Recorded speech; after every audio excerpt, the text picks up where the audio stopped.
Hello everyone, Meenu vlogs में आपका स्वागत है। आज की वीडियो में मैं आपको सकट चौथ की बहुत ही सरल पूजा विधि बताने वाली हूँ। सकट चौथ को संकटा चौथ, तिलकुटा चौथ या माघी चौथ के नाम से भी जाना जाता है। इस दिन गणेश भगवान की पूजा की जाती है। तो सकट चौथ की पूजा करने के लिए सबसे पहले मैंने यहाँ पर चौकी लगा ली है। चौकी पर मैंने लाल रंग का वस्त्र बिछा लिया है। अगर आपके पास लाल रंग का वस्त्र नहीं है तो आप पीले रंग का वस्त्र भी बिछा सकते हो। इसके बाद फूलों का आसन देकर मैं यहाँ गणपति महाराज को विराजमान कर लूँगी। तो मैंने यहाँ गणेश जी को विराजमान कर लिया है।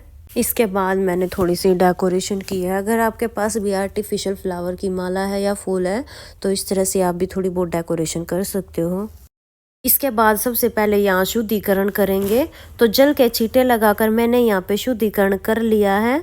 फिर गणेश जी भगवान को तिलक कर देंगे।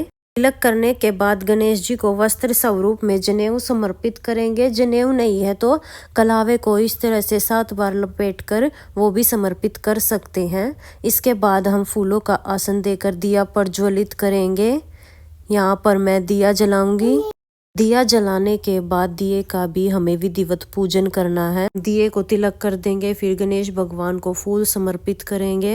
मुझे तो गणेश भगवान के लिए पीले रंग के फूल मिले हैं। अगर आपको लाल रंग के फूल मिल जाते हैं तो आप गणेश जी भगवान को लाल रंग के फूल समर्पित करें, क्योंकि लाल रंग गणेश भगवान को अति प्रिय होता है। के साथ ही अगर आपको दुर्वा मिलती है तो आप दुर्वा भी गणेश भगवान को समर्पित कर सकते हो।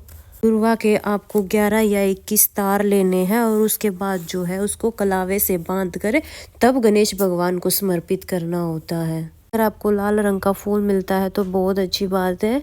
अगर नहीं मिल पाता है तो आप भी इस तरह से पीले रंग के फूल समर्पित कर सकते हो। जो भी फूल आपको मिले वो आप समर्पित कर सकते हो। उसके बाद हम दिए को भी फूल समर्पित करेंगे। इसके बाद हमें 1 लोटा जल लेना है और तिलकुट लेना है, यानी तिल और गुड़ से बना हुआ प्रसाद होता है।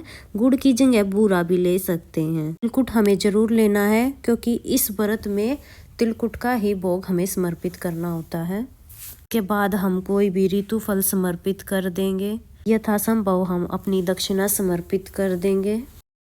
इसके बाद हम सासू जी के लिए जो बायना निकालते हैं उसमें आप सूट भी ले सकते हो, साड़ी भी ले सकते हो। जो भी आपकी सासू जी पहनती है वो लेना होता है। श्रृंगार का सामान रखेंगे। श्रृंगार का सामान जरूरी नहीं है, अगर आप रखना चाहते हो तो रख सकते हो। ये सारी चीजें हमें चौकी के पास ही रखनी होती हैं। इसके बाद हम थोड़े से तिल ले लेंगे कहानी सुनने के लिए। सफ़ेद तिल हमें लेने होते हैं।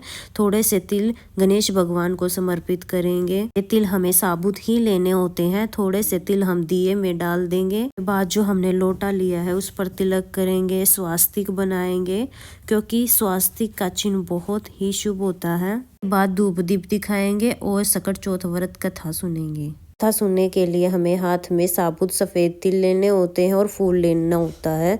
कथा सुनने के बाद ये सारी चीज़ें हम गणेश भगवान को समर्पित कर देंगे।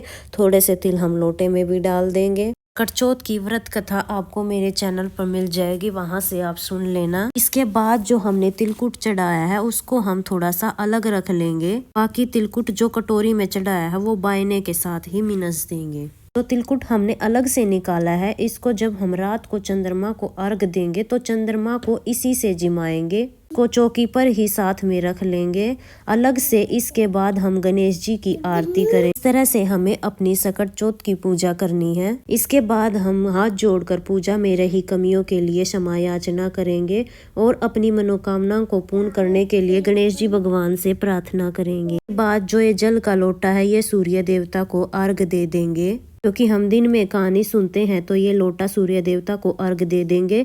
रात को जब हम चंद्रमा को अर्घ देंगे उसके लिए हमें अलग से जल लेना है।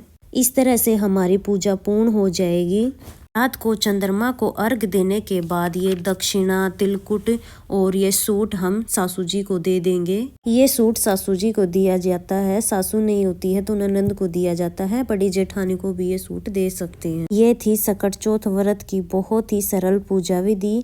आपको कैसी लगी कमेंट करके ज़रूर बताना। और अगर आप भी पहली बार सकट चौथ का व्रत रखना चाहते हो तो किस तरह से पूजा करनी है, बहुत ही सरल तरीके से मैंने आप लोगों को बताया है। आशा करती हूँ कि आप लोगों के लिए ये पूजा विधि यूज़फुल होगी।